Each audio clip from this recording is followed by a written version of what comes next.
Hey everyone, it's Cheri with A Girl and Her Dog, and I'm back for episode 2 on our new YouTube channel. I know it's the silliest little things that make me excited, but I have to admit, I'm pretty much a nerd in life anyway. So I'm back. It is Wednesday. It's been a long week.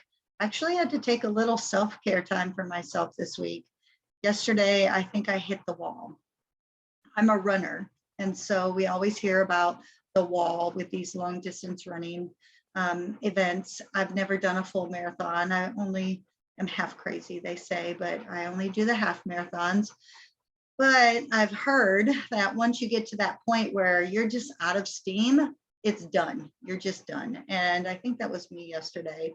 So I spent my day on the couch, cuddled up with this brown dog. And as I said, there is actually a brown dog. You can see him today. Say hello, brown dog.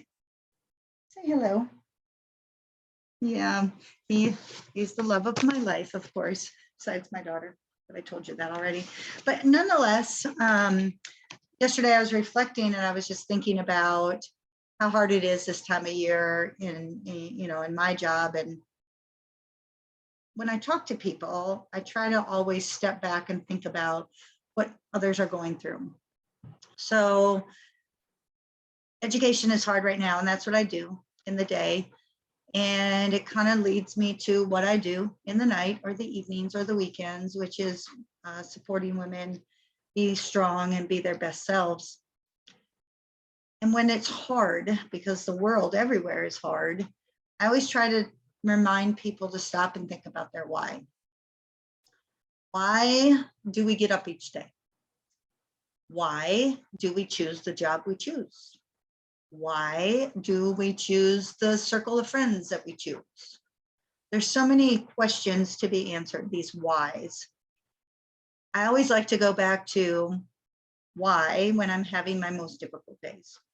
So yesterday, as I'm laying on the couch and thinking about, oh, I'm missing out on this much time at work and I need to get this much done, and I'm not working on my A Girl and Her Dog business while I'm on the couch, and I forced myself not to work yesterday. That really was the premise of being home, and it gave me a chance to go back to my why. Why did I choose to be an educator?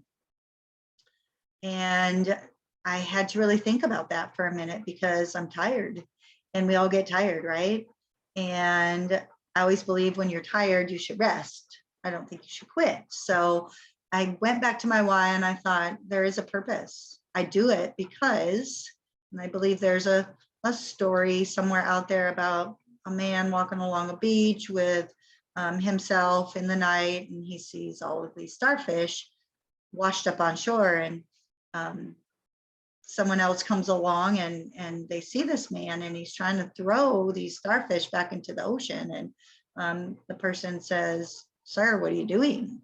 You're wasting your time. There's so many starfish."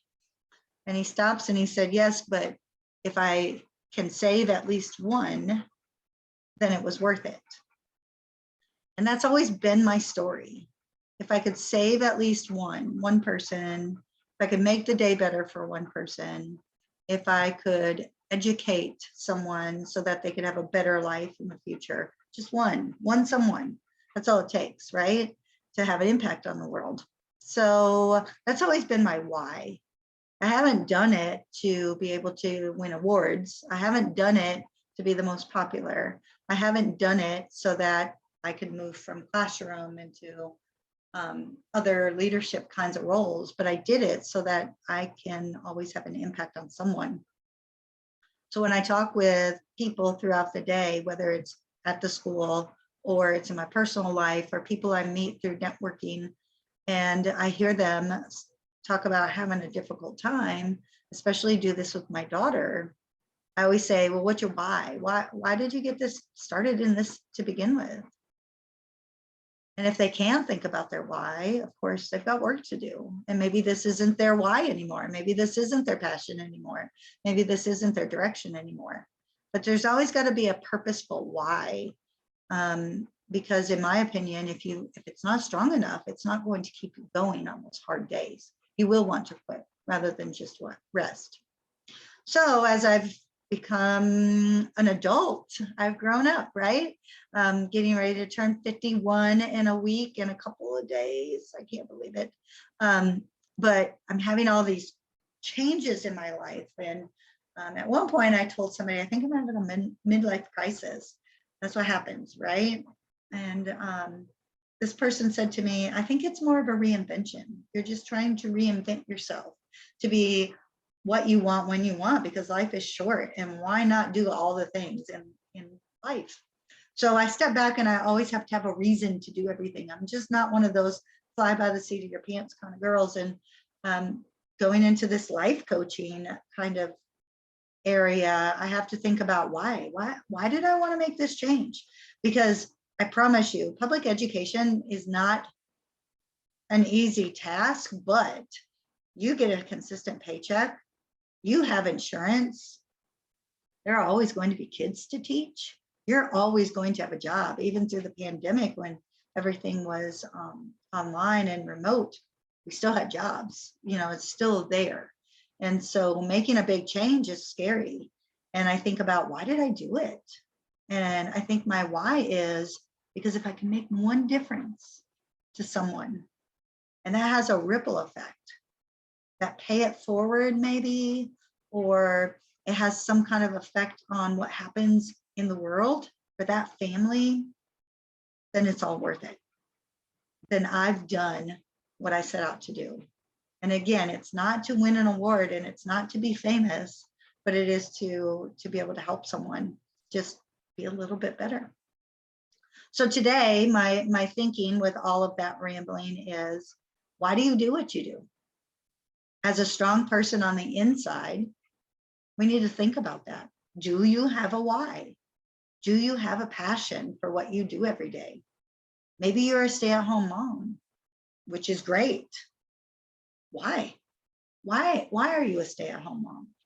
What brought you to that decision? If you work full-time and you do sacrifice time with your family, with your children, why? If you are single because you choose to be single, and that sometimes is a choice, trust me, why? If you choose not to be a parent, and again, sometimes that's a choice, why? There's nothing wrong with making any of these decisions. Everybody has the choice, but just make sure that you make the choice based on the best why. Don't do it because Susie down the street is doing it, or Johnny up the road is doing it. Don't do it because everybody else is. Do it because in your heart, it's the right thing to do. Because when you lay your head down on the pillow every night and you know that you're exhausted from your day, or you know that you spent it out there and there's nothing more to give, it's going to feel good to know you did it for a reason, and it's a good reason. So I'm going to leave you with that today. I hope you enjoyed. I hope you shared this information with those around you that might need it. Please, if you get a chance, check out my blog, www.findagirlandherdog.com. I'm on Instagram. I'm on Facebook, A Girl and Her Dog, both places you'll find me. And if you're really interested in getting some one-on-one help or some small group help, I am releasing a new course on May 29th. And then also my coaching services will be available. Again, not here to sell you anything, just keeping you informed. So have a great rest of your week, and I hope it goes well. See y'all later.